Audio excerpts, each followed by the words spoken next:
Welcome to കെമിസ്റ്റക്ടോസ് building system. നമുക്ക് വെബ്സോളിൻ്റെ ഒരു ലാൻ പ്രിൻ്ററിൽ IP അഡ്രസ്സ് എങ്ങനെ ചേഞ്ച് ചെയ്യാൻ നോക്കാം.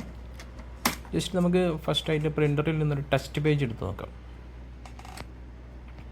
ജസ്റ്റ് ഫീഡ് ബട്ടൺ പ്രസ് ചെയ്തിട്ട് സ്വിച്ച് ഓൺ ചെയ്യാം. നമുക്ക് ടെസ്റ്റ് പേജ് പ്രിൻ്റ് വരുന്നതാണ്. അതിൽ IP അഡ്രസ്സ് മെൻഷൻ ചെയ്തിട്ടുണ്ടാവും. അപ്പോൾ നമുക്ക് കാണാം IP 192.168.1.10 എന്നാണ് പ്രിൻ്ററിൻ്റെ ഡീഫാൾട്ട് IP അഡ്രസ്സ് വരുന്നത്. നമുക്കിത് ഈ 10 എടുത്തിട്ട് 25 ആക്കണം. അതാണിപ്പോൾ നമുക്ക് വേണ്ടത്. ഇപ്പോൾ ഫസ്റ്റ് നമുക്ക് ഈ IP അഡ്രസ്സ് വെച്ചിട്ട് ജസ്റ്റ് ഒരു ബില്ലിംഗ് ആപ്ലിക്കേഷൻ്റെ സഹായത്തോടെ നമുക്ക് ടെസ്റ്റ് പ്രിൻ്റ് എടുത്ത് നോക്കാം. അപ്പോൾ ആപ്ലിക്കേഷൻ ഓപ്പൺ ചെയ്തതിന് ശേഷം already default IP address type ചെയ്തു, പ്രിൻ്റ് കൊടുത്തു. ഓക്കെ, വയർലെസ് ആയിട്ട് വൈഫൈ ത്രൂ നമുക്ക് എന്ത് വരുന്നുണ്ട്, പ്രിൻ്റ് വരുന്നുണ്ട്. ഓക്കെ, ലാൻ പ്രിൻ്ററാണ്, ലാൻ വഴിയാണ് നമ്മൾ ചെയ്യുന്നത്. ഇനി നമുക്ക് IP അഡ്രസ്സ് 10 എന്നത് 25 മാറ്റണം. അതിന് ഫസ്റ്റ് നമ്മൾ പ്രിൻ്ററിൻ്റെ യൂട്ടിലിറ്റി ഫയൽ നമ്മുടെ സിസ്റ്റത്തിൽ ഉണ്ടായിരിക്കണം. അത് ഓപ്പൺ ചെയ്യാം.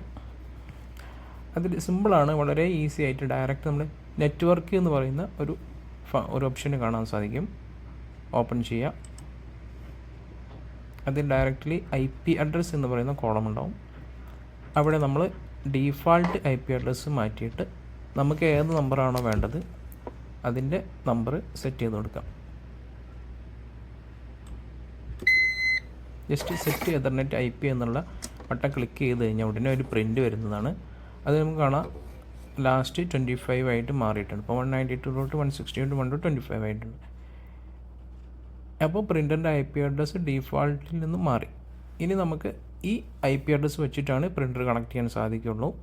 അപ്പോൾ നമ്മൾ ആപ്ലിക്കേഷനിൽ പോയതിന് ശേഷം ആൾറെഡി കൊടുത്ത IP മാറ്റിയിട്ട് പുതിയ സെറ്റ് ചെയ്ത IP വെച്ച് ടെസ്റ്റ് ചെയ്യാണ്. ഓക്കെ, പ്രിൻ്റ് വരുന്നുണ്ട്. ഇത്രയേ ഉള്ളൂ വെബ്സോളിൻ്റെ IP അഡ്രസ്സ്